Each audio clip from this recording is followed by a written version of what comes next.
The arrest of a street preacher in Decatur has the community in an uproar, with many online calling it unconstitutional and several arguing the Decatur Police Department could have handled the situation differently. Here is some of the footage Bethany Stinnet, the preacher involved, shared with Fox 54 the moment she was confronted and arrested by Decatur police. Fox 54's Caleb Aguayo spoke exclusively with her and tells us about the situation. Decatur police arrested Bethany Stinnet, a street preacher, right here at Walmart on Sunday for disorderly conduct. The responding officer cited several noise complaints, saying she should have a permit to speak on public property.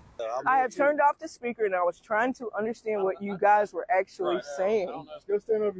In this video, police explained the situation to Stinnet and another preacher before handcuffing and arresting her. She was booked in the Morgan County Jail around 5 p.m. and bonded out about an hour later. The community divided over the arrest, some on Facebook saying she should have the right to free speech on the public property surrounding the Walmart parking lot. Others saying her arrest likely had to do with a public announcement system she was using to broadcast her voice. They did claim that, there's city ordinances and things like that, and, they mentioned something about getting a permit through the city, but ultimately, permits, city ordinances don't override the Constitution of the United States and the Bill of Rights. An expert in First Amendment law, Eric Artrip, says it wasn't about the location or the message, but the fact that Stinnet was using loudspeakers to spread the message. It's hard to say that the police officers are acting because they don't like the message. Candidly, they probably agreed with the message that was being promoted, but I think it was the method or the manner in which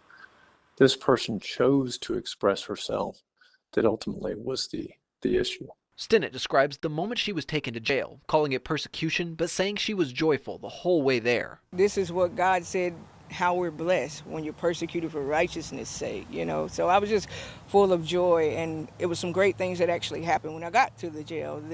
The person that was driving the van, he heard me praying, and so as soon as we got there, he asked me to pray for some other people in the jail. So I was just blessed by that. Stinnet says the situation hasn't deterred her yet, and she'll keep going with her message. She adds that she won't be seeking legal action against the city, and that she's already forgiven the officer who made the arrest. In Decatur, I'm Caleb Aguayo, Fox 54 News. And here's a split screen with two views of the arrest showing Stinnet's tripod and the GoPro attached to her up until the moment the cameras stopped rolling. You can also see the entire incident for yourself. For more information, go to fox54.com.